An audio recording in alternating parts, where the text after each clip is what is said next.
Acompanhe a partir de agora mais um podcast do Preto no Branco. Programa de hoje, Diálogos com a Ju, com a jornalista Juliette Manfrim. Olá, para você que nos acompanha no Diálogos com a Ju dessa semana. Hoje o nosso bate-papo é com o Thiago Correia, ele que é o coordenador do DEPEN aqui na região oeste, também abrange uma parte do sudoeste do estado do Paraná. A gente vai bater um papo hoje sobre o sistema penitenciário regional, como estão as penitenciárias, enfim, a estrutura que foi montada com algumas cadeias, alguns locais que recebem presos específicos, como no caso de Toledo, por exemplo, que teve uma adaptação que serviu inclusive como modelo para o estado do Paraná. Tiago, seja bem-vindo. Obrigado, Juliette. Um bom dia às pessoas que nos assistem e nos prestigiam com sua audiência. Ótimo. Você já está há algum tempo, né, na coordenação regional do DEPEN. A gente teve há alguns anos, alguns episódios sanguinários mesmo, de rebeliões, né? Já faz alguns anos que felizmente a gente não convive com essas cenas. Como é que a gente poderia avaliar nesse momento o sistema penitenciário regional? São dois momentos, Juliette. Nós vivíamos lá no ano de 2014, 2017, né, com a atual conjuntura política daquele momento, eram outros tempos, né? Nós tínhamos investimentos na Polícia Penal, no antigo departamento penitenciário, agente penitenciário, porém não é nada do que nós estamos vivendo agora nos últimos 6 anos. O que nós vivemos agora nos últimos 6 anos, além da transformação da carreira de agente penitenciário para policial penal, houve um investimento assim, eu posso dizer que surreal, diferentemente de tudo que nós vimos acontecendo em todo o Brasil. Então, viaturas, armamentos, colete balístico, toda a ferramenta tecnológica para você fazer não só a custódia e a segurança, mas também a repressão do crime organizado dentro das unidades prisionais. Então, assim, a última rebelião que nós tivemos na região de Cascavel foi no ano de 2017. Dali para frente, investiu-se muito em tecnologia de segurança. E isso, sem dúvida nenhuma, contribuiu para que nós tenhamos uma harmonia dentro do sistema prisional. Agora, estamos passando, neste momento em que gravamos este podcast, o investimento em material humano, que é a contratação de servidor público. Então, está em andamento um concurso público para melhorar ainda mais essa estrutura a qual nós já conhecemos. Bom, nessa regional que você está como coordenador, nós temos hoje uma comunidade carcerária de mais ou menos quantas pessoas? A gente consegue ter esse recorte? Conseguimos sim, cerca de 5 mil pessoas presas, né? Quando eu digo 5 mil pessoas presas, a pessoa que nos assiste em casa pode imaginar que tenha 5 mil pessoas dentro das penitenciárias. Não. O que a gente considera presa? A pessoa que está cumprindo pena em regime aberto, ela está cumprindo pena. Logo, ela está presa, está com seus direitos restritos, né? Não pode fazer isso, não pode fazer aquilo.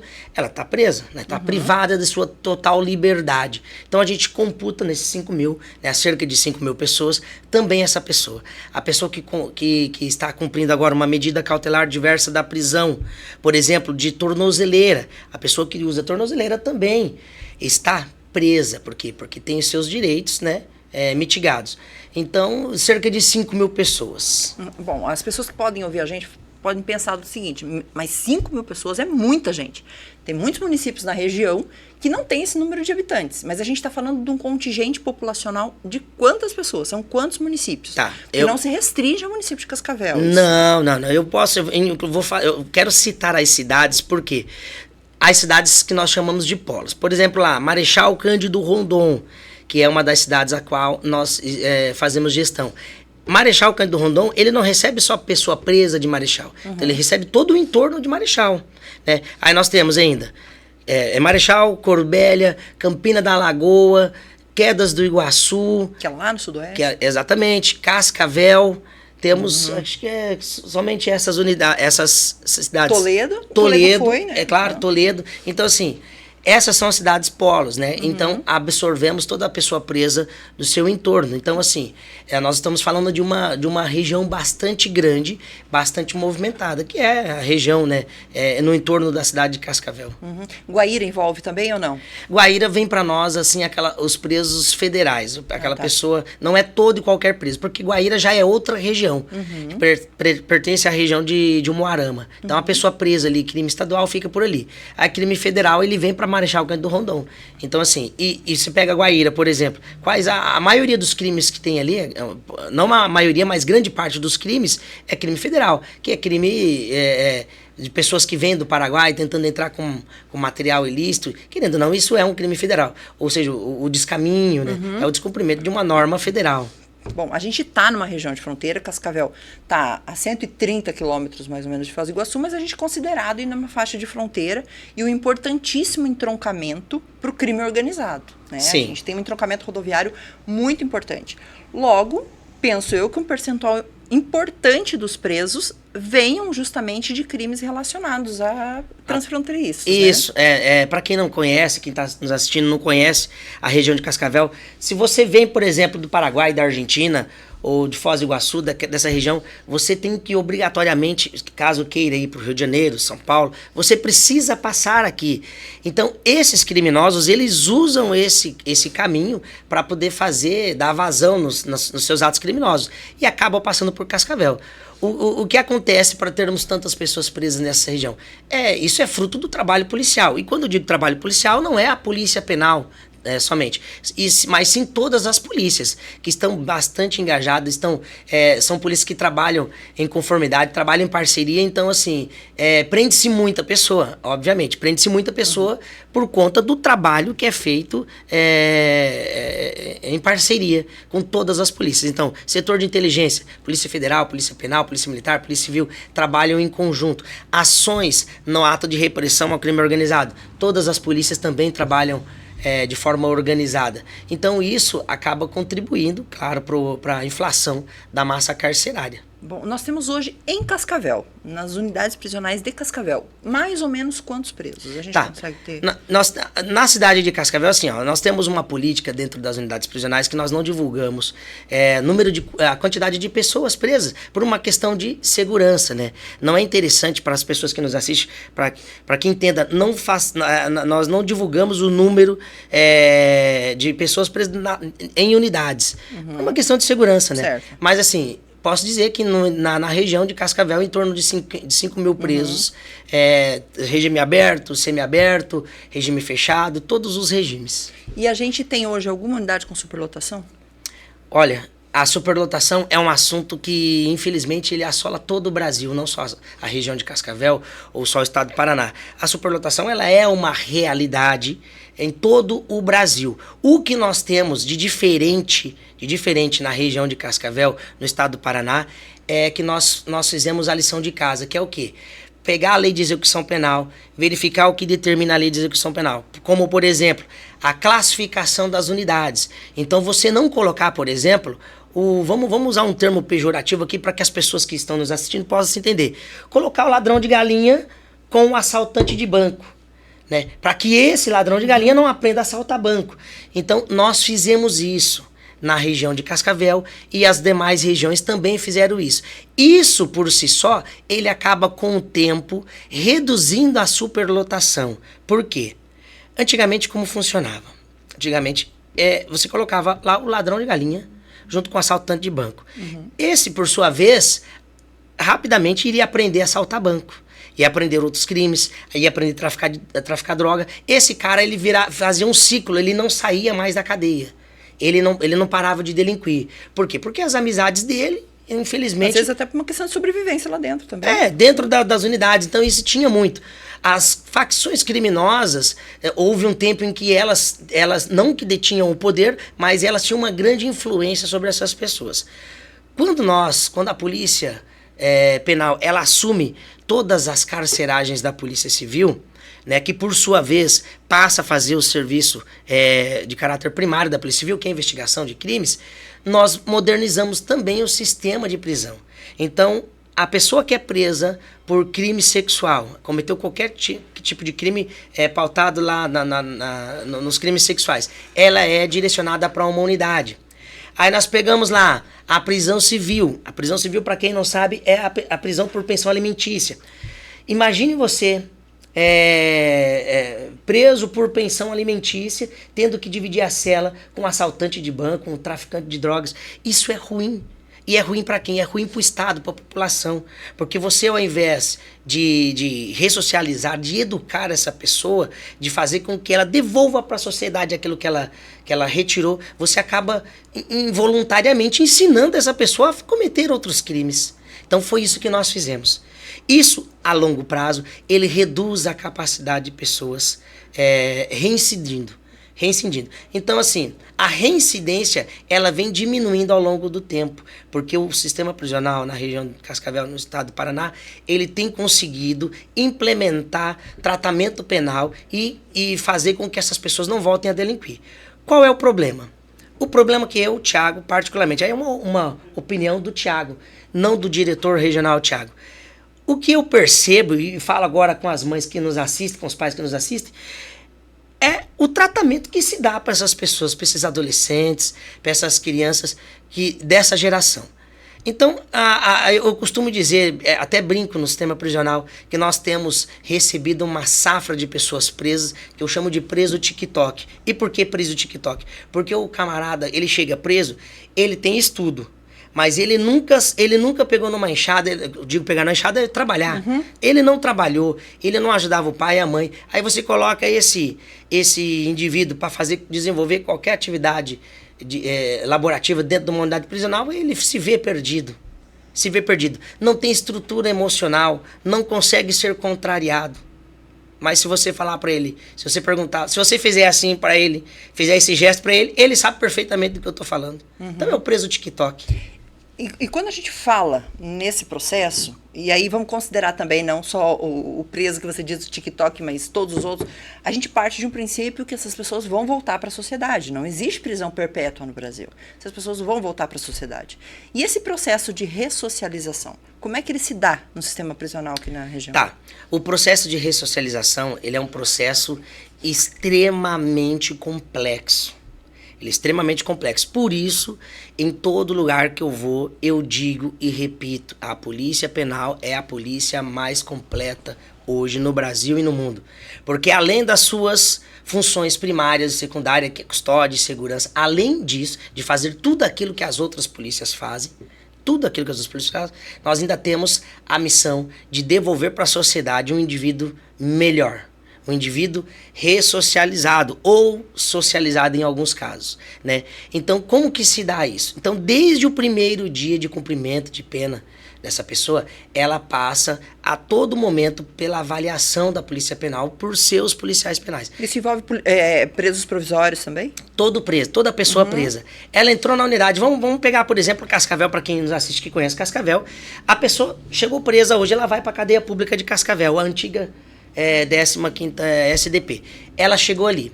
Chegando ali nessa unidade, ela precisa ser separada. É feita uma triagem. Primeiro, identificação de qual crime ela cometeu, né? Se há ou não pertencimento ou participação em alguma facção criminosa. Se existe algum problema de saúde, é feita a classificação. Dali, 15 dias, 30 dias depois, ela vai para uma unidade prisional classificada. É prisão civil, vai cumprir a pena com prisão civil. É traficante de drogas, vai para uma penitenciária diferente, né, das demais. Ali começa, então, o tratamento penal. A primeira coisa, assim, nós não temos 100% de presos trabalhando. Não dá, não temos isso. Então, essa pessoa, ela precisa, assim, de forma imediata, ela precisa já se arrepender do que fez e começar a buscar dentro da unidade prisional um merecimento. Ela precisa merecer um serviço, alguma atividade dentro da unidade. Seja uma atividade simples, como, por exemplo, artesanato. Tem empresas que fazem tricô, crochê dentro da unidade prisional. Até essa pessoa, para estar ali, ela precisa provar que ela merece. Então, assim, não é qualquer pessoa que vai integrar os projetos da Polícia Penal. Para aquele que levanta a mão e fala, não, eu sou profissão ladrão, é isso que eu escolhi para minha vida, o Estado está aí com suas leis, com seu braço forte para tratar essa pessoa da forma que ela quer ser tratada. E aquele que chegou... A prisão não é fácil, a prisão ela é muito dura, né? As adolescentes que estão nos assistindo, a prisão ela é terrível. Ela é terrível, a privação de liberdade é terrível. E a pessoa, quando chega, ela se vê perdida, totalmente perdida. Então nós iniciamos, vamos aferir comportamento, A pessoa ela chega, né, com uma cultura de comportamento diversa daquilo que a sociedade espera dele. Então, ali é feito os primeiros embates, né? As primeiras discussões. E quem faz isso é o policial penal. É o policial penal do fundão da unidade prisional. É ele quem vai fazer.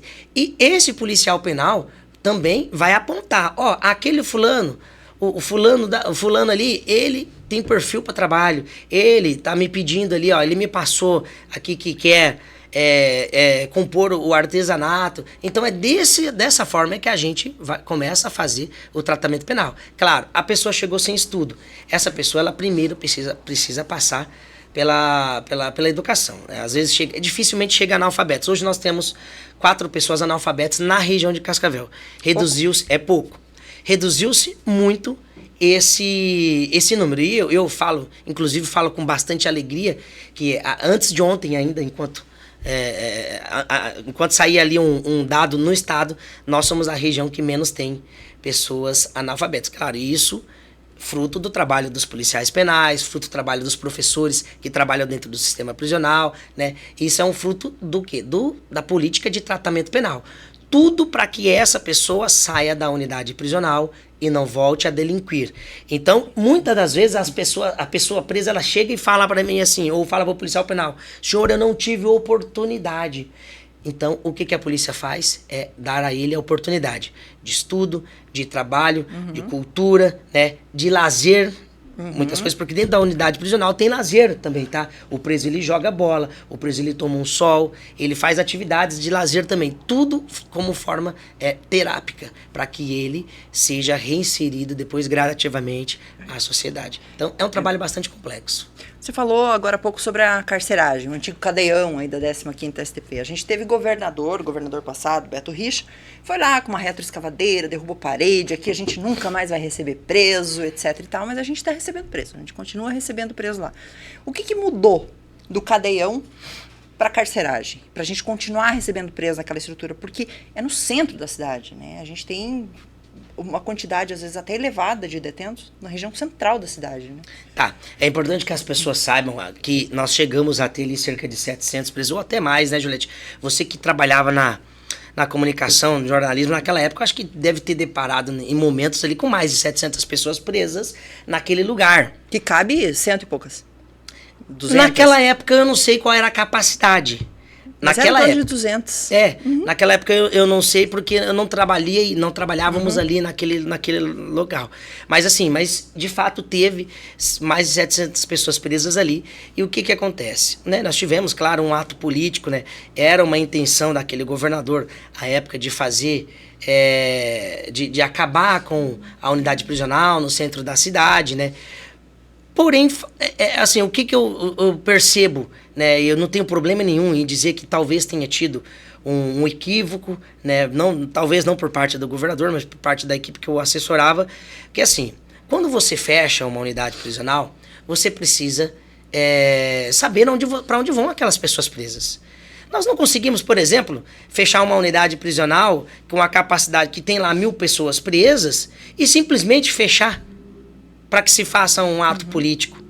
Isso não seria a forma correta de se fazer uma gestão nesse sentido.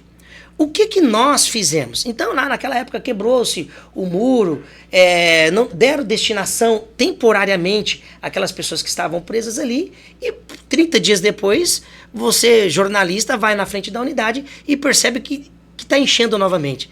Então, alguma coisa estava errada, né? E acredito eu, né, assim, não só como entusiasta da segurança pública, mas como técnico da segurança pública, faltou o quê? A construção de uma unidade prisional.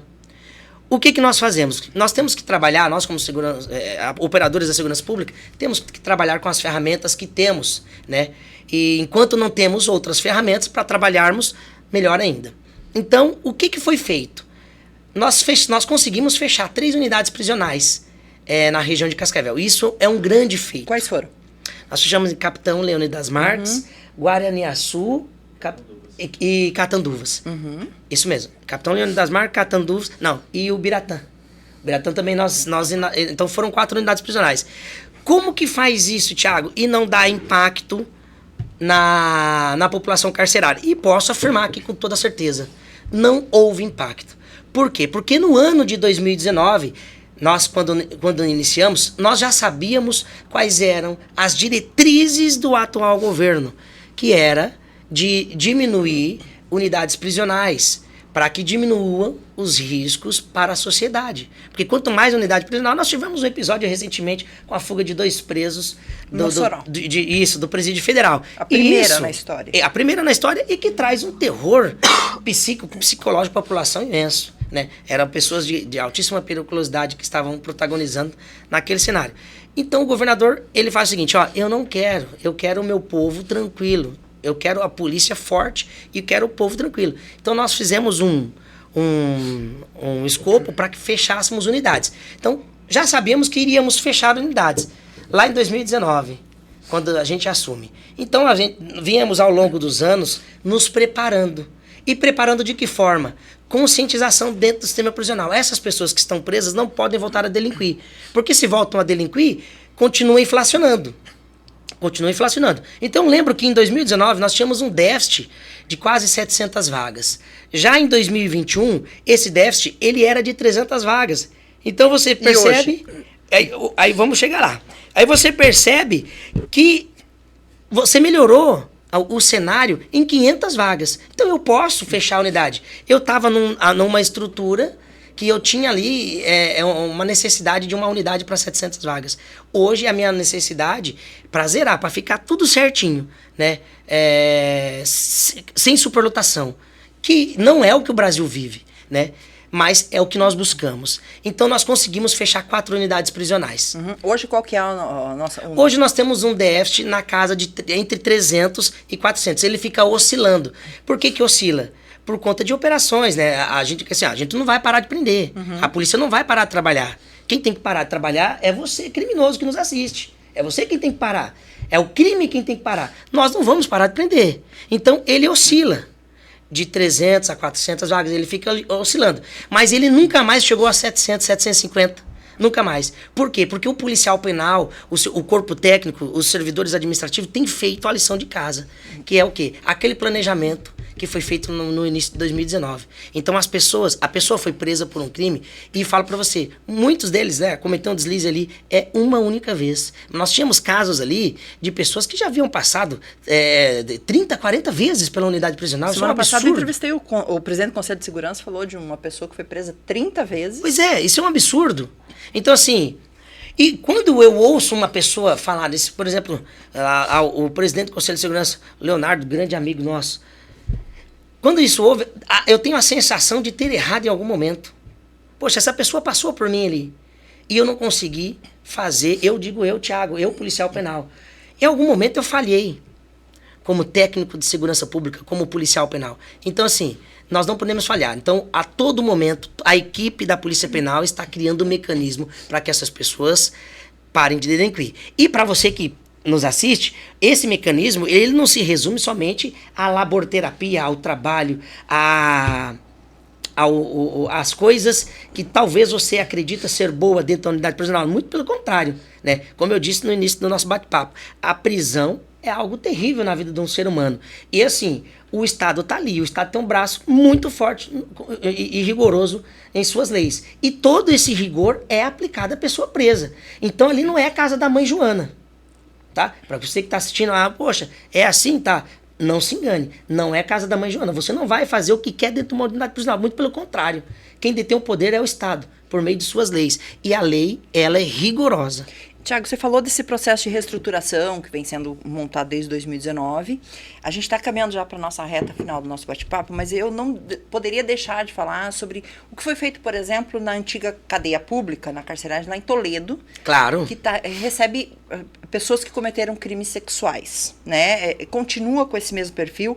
Eu gostaria que você contasse um pouco para a gente da mudança da estrutura lá, porque também era um local superlotado, claro, com rebeliões frequentes, no centro da cidade também. O que foi feito lá em Toledo?